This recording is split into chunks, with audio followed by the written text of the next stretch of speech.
साथियों, प्रभु यीशु मसीह के मधुर मीठे नाम में आपको मेरा प्रेम नमस्कार। आज मैं जिस पुस्तक पर आपका मनन कराना चाहता हूँ वो है यहोशू की पुस्तक और उसका अध्याय 13, जहाँ पर परमेश्वर कई भेद की बातों को हमारे सामने रखना चाहता है। जब आप इसका अध्ययन करेंगे आपको भी परमेश्वर कई भेद की बातों को बता सकता है। जरूरी नहीं है कि सारी भेद की बातें परमेश्वर मुझे बताए। और बस मेरा प्रयास है कि हम सभी को परमेश्वर का जो वचन है पूरी बाइबल को पढ़ना चाहिए और उस पर समझने का प्रयास करना चाहिए। हम केवल गिने चुने बाइबल के चरित्र तक सीमित न रहें, बल्कि हम पूरी बाइबल पर मनन करें। तो जो यहोशू की पुस्तक अध्याय 13 में जो कुछ बातें हैं वो आपको मैं बताना चाहता हूँ। यहाँ पर यदि आप देखें तो परमेश्वर का वचन उसके पहले पद में बताता है, 13 अध्याय के पहले पद में, यहोशू बूढ़ा हो गया है और बहुत उम्र का है। और यहोशू ने निश्चित रीति से इस्राएलियों की जीत में बहुत अहम अगुवा का रोल निभाया मूसा के बाद। लेकिन अब परमेश्वर और भी चीजें चाहता है कि जो इस्राएली हैं वो आत्मनिर्भर बने। ऐसा नहीं है कि अब जैसे मूसा के ऊपर निर्भर थे, यहोशू पर निर्भर थे। तो परमेश्वर चाहता है कि जो इस्राएली लोग हैं, उसके गोत्र के 12 गोत्र हैं, तो ये सारे लोग अपनी अपनी जवाबदारियों को निभाना सीखें। क्योंकि अभी तक ये हो रहा था कि सारी जवाबदारियां मूसा अगुवा रहा तो मूसा निभाता रहा, और यहाँ पर यहोशू रहा तो यहोशू निभाता रहा। लेकिन परमेश्वर इस बात को चाहता है कि जो 12 गोत्र हैं इनमें भी मुखिया तैयार किए जाएं और ये 12 गोत्र के सारे लोग अपनी जवाबदारियों को पूरा करना सीखें। इसलिए यदि आप 13 अध्याय के पद 6 और 7 में पढ़ेंगे तो वहाँ पर इस प्रकार से लिखा है, फिर लाबानोन से लेकर मिस्र पोत मैम तक सिदोनियों के पहाड़ी देश के निवासी, इनको मैं इस्राएलियों के सामने से निकाल दूंगा। इतना हो कि तू मेरी आज्ञा के अनुसार चिट्ठी डालकर उनका देश इस्राएलियों को बांट दे। इसलिए तू अब इस देश को 9 गोत्रों और मनश्शे के आधे गोत्रों को उनका भाग होने के लिए बांट दे। परमेश्वर यहाँ पर यहोशू से कहता है तू उनका गोत्र जो है गोत्रों के हिसाब से भाग बांट दे ताकि ये जवाबदारियों को समझ सके। याद रखिए, यही चीजें परमेश्वर हमारे साथ भी करता है। कई बार जब व्यक्ति प्रभु यीशु मसीह को ग्रहण कर लेता है तो लोग उसका बड़ा लालन पालन करते हैं, उसका ध्यान रखते, केयर करते हैं। लेकिन एक समय आता है कि धीरे धीरे जब उसको आत्मनिर्भर बनाने के लिए प्रयास किया जाता है तो उन्हें छोड़ देता है। छोड़ इसीलिए देते क्योंकि परमेश्वर की योजना रहती है, और कारण कुछ भी हो सकता है। कई बार जो नए लोग आते हैं वो पुराने क्रिश्चियन लोगों से रूठ जाते हैं, या पास्टर से, अपने अगुवे से मनमुटाव हो जाता है। एक माध्यम है, लेकिन परमेश्वर नए विश्वासियों को आत्मनिर्भर बनाने के लिए ये सारी चीज़ों की अनुमति होने देता है और ये चीज़ें होने देता है। तो यहाँ पर भी परमेश्वर इस बात को चाहता है जो इस्राएली हैं ये जवाबदारी को लेना सीखें और उसमें आगे बढ़ें। इसके बाद हम और जो बातों को देखते हैं पद 8 से यहाँ पर जो आया है कि यरदन के पूर्व का जो बंटवारा है, जो पूर्व का भाग का जो बंटवारा है, तो यहाँ पर 8 पद में लिखा है, रूबेनियों और गादियों को तो वह भाग मिला और मनश्शे के आधे लोगों को भी भाग मिला।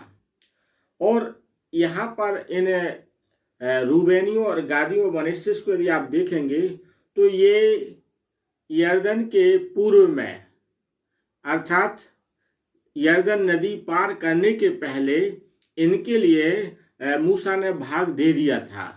और यदि आप इसको पढ़ना चाहें तो यहोशू की पुस्तक उसके पहले अध्याय में आप इस बात को देख सकते 12 पद से। तो इनको भाग बांट दिया गया था।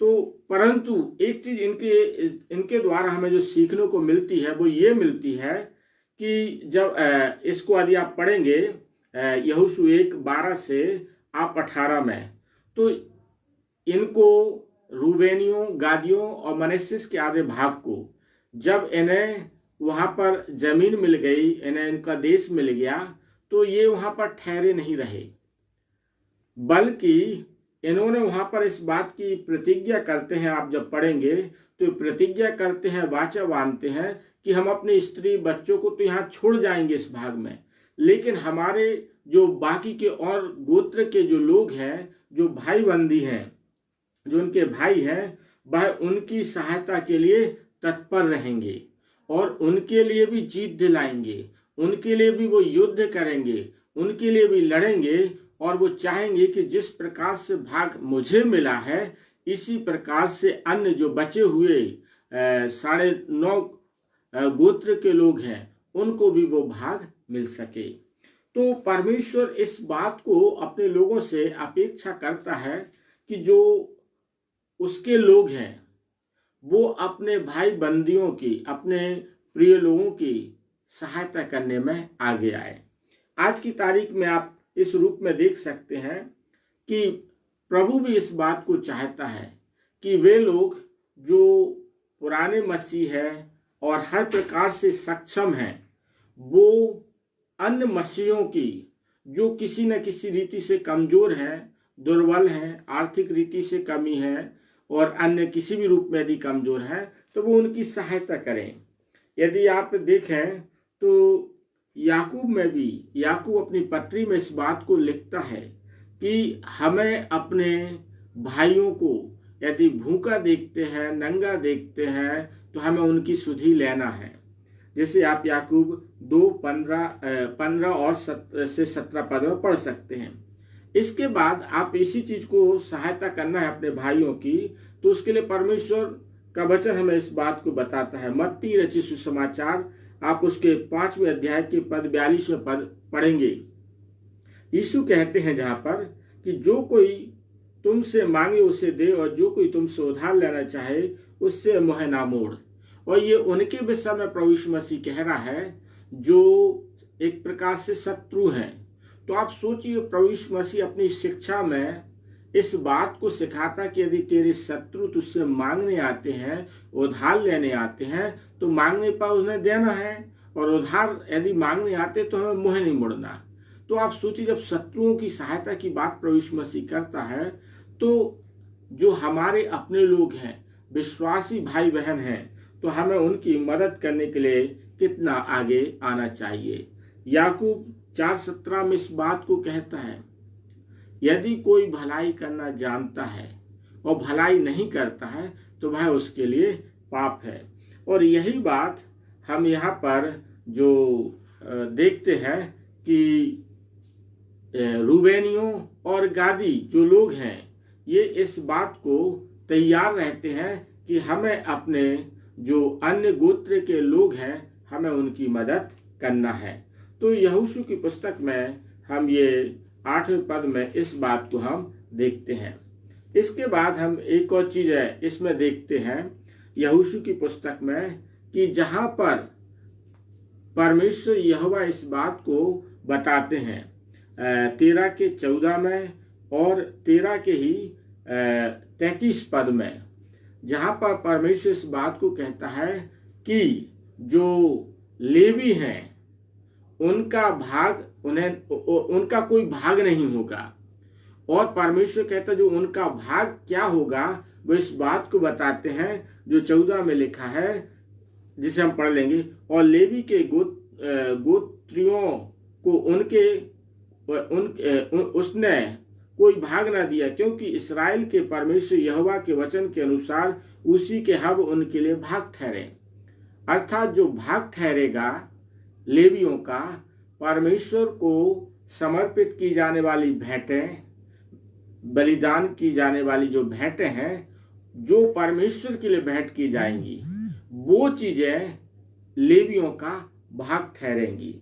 और यदि आप 33वें पद में पढ़ेंगे तो परमेश्वर का वचन इस प्रकार से कहता है, परंतु लेवी के गोत्र को मूसा ने कोई भाग ना दिया।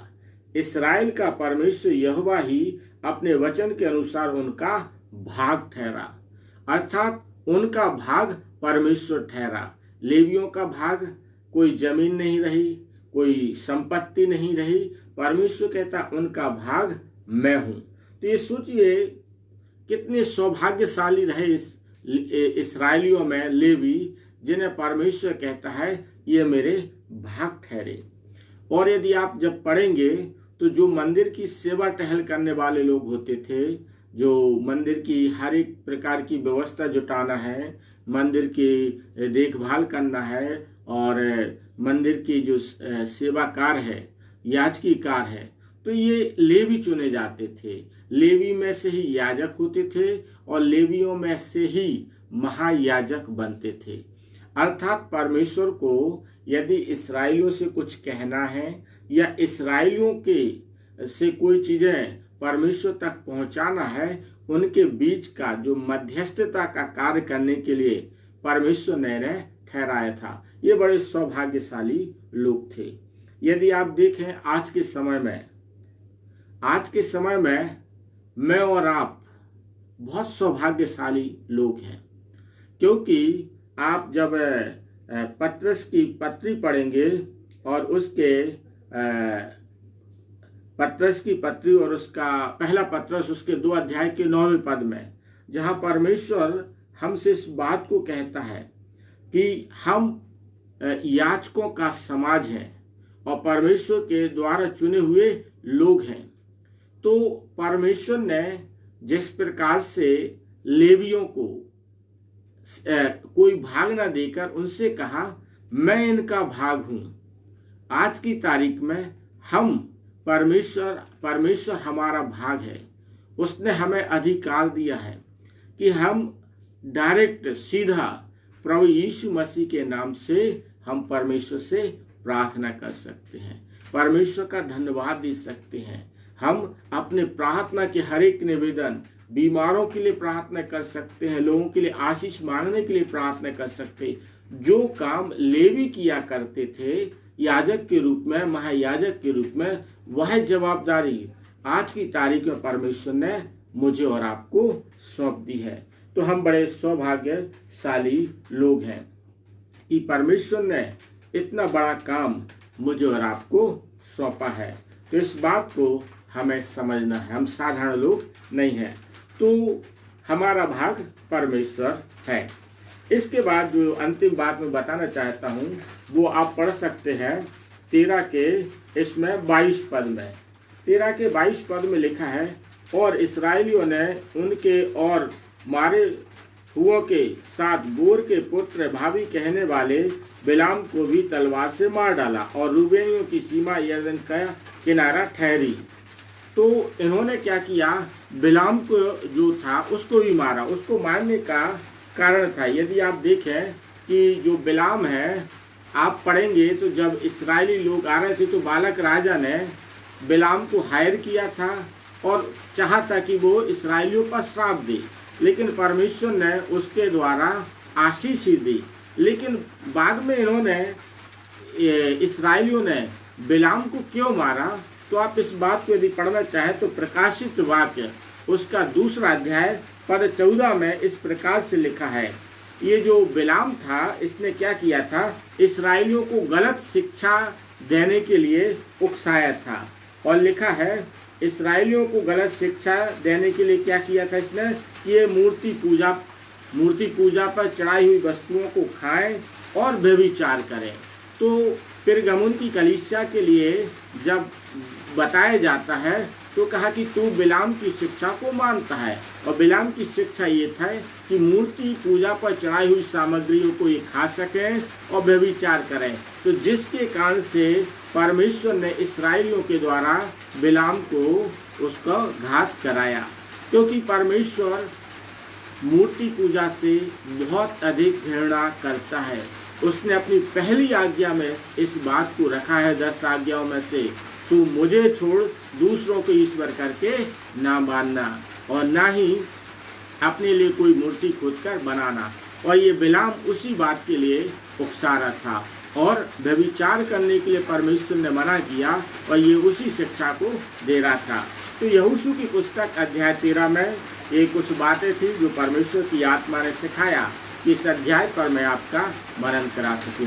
परमेश्वर अपने वचन के द्वारा मुझे और आपको आशीष दे। धन्यवाद। छोटी सी प्रार्थना करेंगे। पवित्र सामर्थी परमेश्वर यहोवा प्रभु यीशु मसीह के नाम से आपके पास आते धन्यवाद देते जीवन की तमाम आशीषों के लिए।